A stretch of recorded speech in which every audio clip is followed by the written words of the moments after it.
নমস্কার, আপনাদের স্বাগত জানাই চ্যানেল রূপা মুখার্জিতে।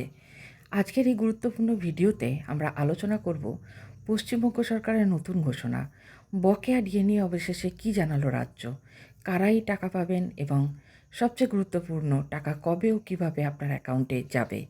ভিডিওটি শেষ পর্যন্ত দেখুন, কারণ এখানে আমি একদম সহজ ভাষায় সব কিছু আপনাদের জানাবো। ডিএ বা ডিয়ারনেস অ্যালাওয়েন্স হলো সরকারি কর্মচারীদের জন্য অতিরিক্ত ভাতা, যা মুদ্রাস্ফীতি বা মূল্যভিত্তির সঙ্গে সামঞ্জস্য রাখতে দেওয়া হয়। কিন্তু দীর্ঘদিন ধরে পশ্চিমবঙ্গে কেন্দ্রের তুলনায় ডিএ কম থাকায় অনেক কর্মচারী বকেয়া ডিএ দাবি করে আসছেন। সম্প্রতি রাজ্য সরকার একটি গুরুত্বপূর্ণ বিজ্ঞপ্তি জারি করেছে, যেখানে বলা হয়েছে কিছু নির্দিষ্ট শ্রেণীর কর্মচারীদের বকেয়া ডিএ দেওয়া হবে। এই টাকা ধাপে ধাপে দেওয়া হতে পারে। সরকার আর্থিক পরিস্থিতি বিবেচনা করে সিদ্ধান্ত নিচ্ছে।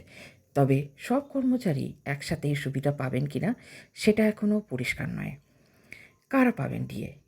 সরকারি বিজ্ঞপ্তি অনুযায়ী রাজ্য সরকারি কর্মচারী, নির্দিষ্ট গ্রুপের পেনশনভোগী, কিছু ক্ষেত্রে চুক্তিভিত্তিক কর্মচারীরাও অন্তর্ভুক্ত হতে পারেন। তবে সবার জন্য একই নিয়ম প্রযোজ্য হবে না। সরকার বিভাগ অনুযায়ী আলাদা আলাদা সিদ্ধান্ত নিতে পারেন। টাকা কিভাবে অ্যাকাউন্টে যাবে? সরকার সরাসরি ব্যাংক অ্যাকাউন্টে, অর্থাৎ ডিবিটি, ডাইরেক্ট বেনিফিট ট্রান্সফার, বেতন বা পেনশনের সঙ্গে যুক্ত হয়ে আসতে পারে। কিছু ক্ষেত্রে কিস্তিতে দেওয়া হবে, অর্থাৎ আলাদা করে আবেদন করার প্রয়োজন নাও হতে পারে। কবে টাকা পাওয়া যাবে? এখনও নির্দিষ্ট কোনো তারিখ ঘোষণা হয়নি। খুব শীঘ্রই ধাপে ধাপে প্রদান শুরু হতে পারে। অফিসিয়াল নোটিফিকেশন অনুযায়ী আপডেট আসবে।